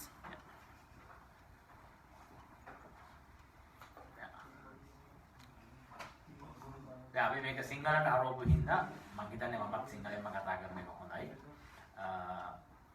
මාව මෙතන ගොඩක් දෙනෙක් මාව දන්නවා. නමුත් මේ කතාව පටන් ගන්න ඉස්සෙල්ලා මම කැමති ඉන්ට්‍රොඩියුස් කරන්න මත් එක්ක මේ හැම වෙලාවෙම මාත් එක්ක මේ වැඩ කරපු හැම වෙලාවෙම මගෙත් එක්ක මේවා ගැන ආගියු කරපු සම්ඩු කරපු මගේ ආදරණීය බිරිඳ කුමුදු සර්ණා විපති. මට මේ ඔක්කොම දෙනා දන්නවා ආන්ටි කුමුදු කිව්වහම මේක ෆ්‍රේස් එඩියුකේෂන් එකේ හැම ළමයෙක්ම දන්නවා ආන්ටි කුමුදුගේ කෑම වේලක් මේ හැම ළමයෙක්ම කාලා තියෙනවා. නමුත් දැන් ඒක ගැන නෙමෙයි මම කියන්නේ මගේ ෆ්‍රේස් එඩියුකේෂන් එකෙන් මෙහෙට ආපු ළමයි නෙමෙයි මට අලුතෙන් මුණු ටික දෙන්නිතව නම් මම හොඳට දන්නවා. නමුත් අලුත් මුණු දෙක තුනකුත් තියෙනවා. අපි වෙන් වෙන්න ඕනේ නැහැ. ඒක තමයි මම මෙතන විමිතට මම කතා කරලා තියෙනවා මීට ඉස්සරහ. අපි කොහෙන් ආවත් ඔයගොල්ලෝ කොයි ඒජන්ට්ගෙන් ආවත් අපිට ප්‍රශ්නයක් නැහැ. ශ්‍රී ලංකන් ස්ටුඩන්ට් ඇසෝසියේෂන් එකක් ෆෝම් කරනවා නම් ඔයගොල්ලෝ ඒකේ ඉන්න ඕන. Fraser education students අපි වෙන විදිහකට සලකනවා මොකද ඒගොල්ලෝ අපව ට්‍රස්ට් කරපු නිසා.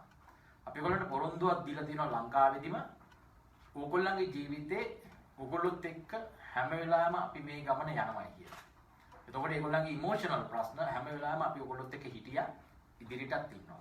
අනිත් තරවටත් ඕන වෙලාවක ආන්ටි කොමෝදුයි අංකල් නාලකයි ඉන්නවා ඕගොල්ලන්ගේ අවශ්‍යතාවයක් තිබ්බොත් ඒකේ ප්‍රශ්නයක් නැහැ. පඟට අපි හම්බෙන්නේ නැති අය නිතරම කතා කරනවා.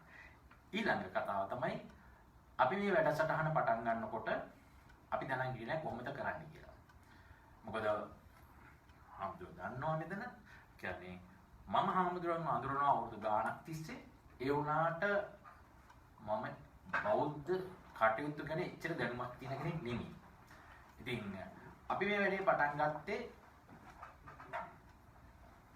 අපේ එන ළමයින්ට යම් දුරට ලංකාවේ සංස්කෘතිය ගැන ඒගොල්ලන්ගේ ආගමික වතාවල් ගැන පොඩි අවබෝධයක් දෙන්න.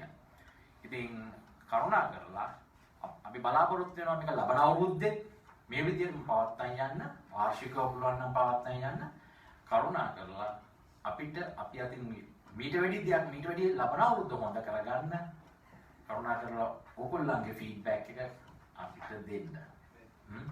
ඊළඟට වැඩි සහභාගීත්වයක් වෙලා අපි අතින් ගොඩක් ඒවා අපිට ඒ අලුත් දේවල් අපි උත්සාහ කරලා මේක කෙරුවා. මම හිතනවා අපි සාර්ථක යමක් කෙරුවයි කියලා. ඊළඟට ලබන අවුරුද්දේ සාර්ථක කරගන්න කරුණා කරලා හැම කෙනෙක්ම අපේ Facebook එකේ හරි අපිට පොඩ්ඩක් ඕන කමෙන්ට් එකක් හොඳ එකක් නරක එකක් ඕන එකක් අපිට අපිත් එක්ක ෂෙයා කරන්න. අපි ලබන අවුරුද්දේ කරනවා. හැබැයි ඒක මීට වැඩිය හොඳට කරන්න පුළුවන් වෙයි කියලා කියනවා. ඒ වගේම මම අපේ ස්වාමීන් වහන්සේට ආයත් සැරයක් ස්තුතිවන්ත වෙනවා. අපේ ආරාධනාව පිළිඅරගෙන ඊයේ මෙහෙ ඇවිල්ලා මේ දවසේ අපිත් එක්ක දැන් දවස් දෙකක් අපිත් එක්ක ගත කෙරුවාට අපි ස්වාමීන් වහන්සේට තවත් වතාවක් මම ස්තුති කරනවා අපි සියලු දෙනා වෙනුවෙන්. එහෙනම් අපි සියලු දෙනාටම සුබ අනාගතයක් වේවා. ලබන චන්දදී